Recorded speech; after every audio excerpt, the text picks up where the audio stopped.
पंढरपूर नगराध्यक्ष पदाच्या निवडणुकीसाठी पंढरपुरात भाजप व तीर्थक्षेत्र विकास आघाडी यांच्यामध्ये काटेची टक्कर पाहायला मिळाली. यामुळे पंढरपूरचे नगराध्यक्षपद कुणाकडे जाणार याची उत्सुकता शिगेला पोहोचली आहे.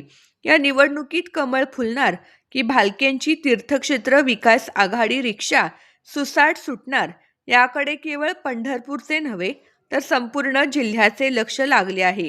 तीर्थक्षेत्र विकास आघाडीच्या माध्यमातून भगीरथ भालके यांनी मोठी मोठ बांधली.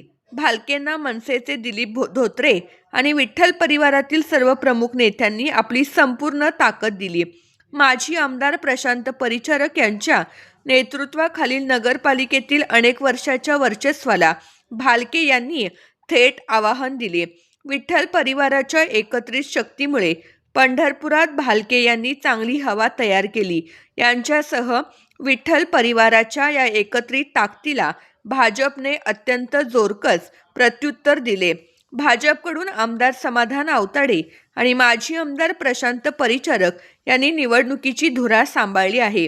विशेष म्हणजे आतापर्यंत नगरपरिषद निवडणुकीचा किल्ला एका हाती सांभाळणारे परिचारक यांना यावेळी प्रथमच आमदार आवताडे यांची साथ मिळाली आहे.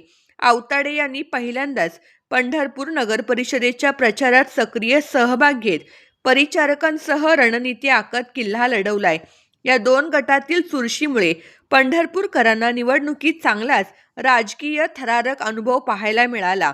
प्रचारादरम्यान दोनही बाजूंकडून जोरदार शक्ती प्रदर्शन झालं. आरोप प्रत्यारोपांच्या फैरी झाडण्यात आल्या. आता मतदारांनी कुणाच्या बाजूने कौल दिला आहे हे निकालाच्या दिवशी स्पष्ट होईल. पंढरपूरची जनता विकास आणि परिचारक यांच्या नेतृत्वावर विश्वास ठेवणार की सत्तेतील बदलासाठी भगीरथ भालके यांच्या आघाडीला संधी देणार हे निकालातूनच कळणार आहे. अधिकचे अपडेटसाठी विठाई न्यूजला सबस्क्राईब करा.